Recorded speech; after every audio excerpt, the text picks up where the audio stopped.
About this train that's currently pulling you forward. This is a miniature replica of an 1863 CP Huntington Steam engine.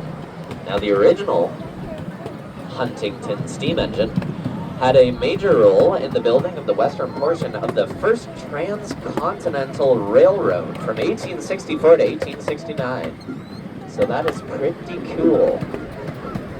Now, there are many bird species in this area. You might see lots of tiny ones flying around, especially over the lake. The most common one you will see, the small ones with a V-shaped wing pattern that like to dive bomb along the surface of the water, those are called swallows. Now, the swallows like to eat little bugs that fly along the surface of the water. Now I do welcome you to try to look in through the water. It's a bit hard with the sunlight right now, but there's many fish that are making their egg beds along the bottom of the water in preparation for their mating season.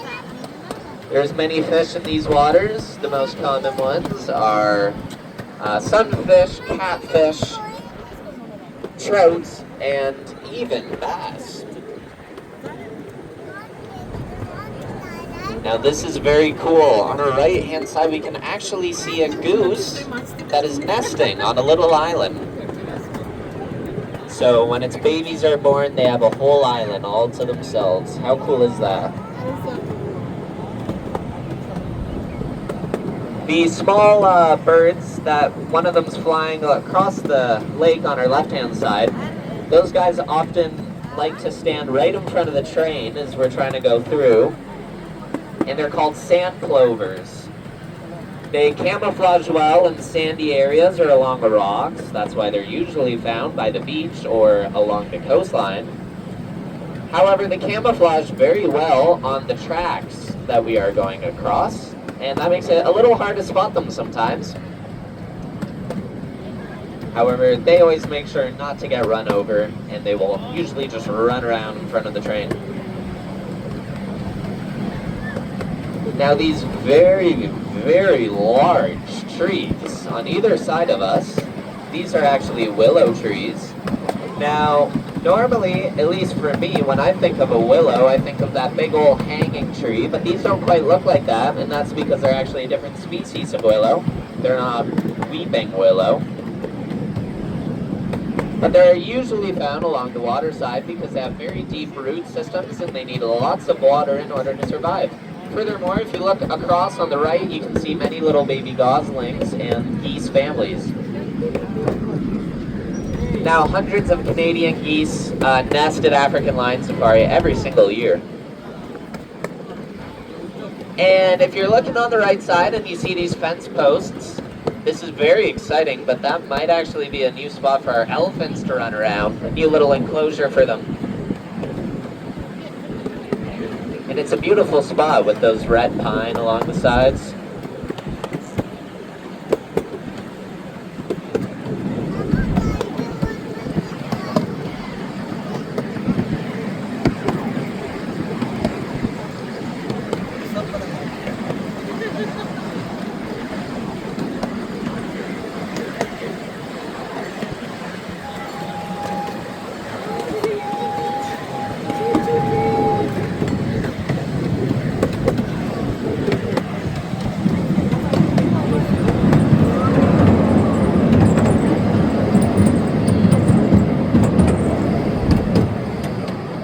So on the right side, this big old building coming up, it's a very exciting thing. This is our elephant housing facility. So this is actually an elephant house. It's 18,000 square feet with computer-controlled ventilation systems, heated floors, and natural lighting. So what more could an elephant want? And actually, here at African Lion Safari, we've had major success with our elephant breeding program, and as such, we founded the International Elephant Foundation. And we were accredited by CAZA, and CAZA is a group that rewards zoological institutions for excellence in care management and handling of animals. Now, if you look on the left side, you may see some turtles on the logs. If you see any, they're probably painted turtles, which are the most common turtle species in Ontario. Now the elephants that we have at African Lion Safari, well, they're not quite visible right now. They might have gone to bed for the night. But they're Asian elephants. There's two species of elephants. There's African elephants and Asian elephants. African elephants are a bit bigger, but Asian elephants can still get well over 10,000 pounds. Oh, there's a beautiful mallard flying across the lake with a gorgeous green head. Now you guys are gonna like this one. On our left side, we have two trumpeter swans. This is the largest swan species of North America, and they're actually very territorial over their eggs. I'm hearing whispers amongst the crowd that there's been a fox spotting, but I do not see a fox quite yet.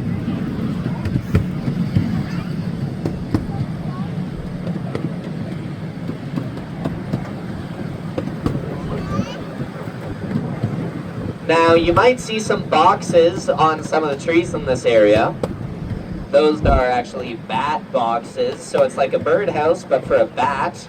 And we put those there because there's lots of still water on our right-hand side, as you can see, so water that's not moving.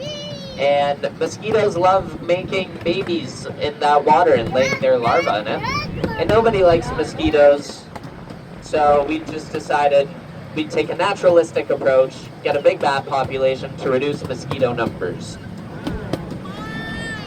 Now, I welcome you all to take a good look at these three fallen trees in the water coming up on the left-hand side, because this is actually a great spot to see some painted turtles. Okay, see one on the second tree, and there's another on the third one.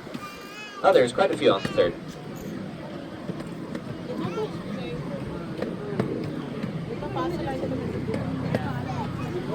Alright, so with all that said, that officially concludes our Scenic Nature Railway Tour. I'd like to thank you all for coming along.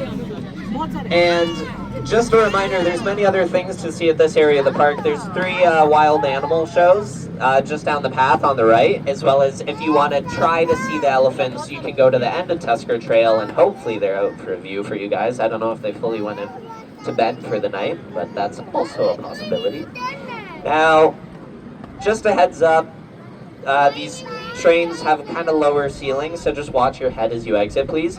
And do not get off until we're fully stopped. And if you have any questions on the way out, me and Desiree are more than happy to answer them.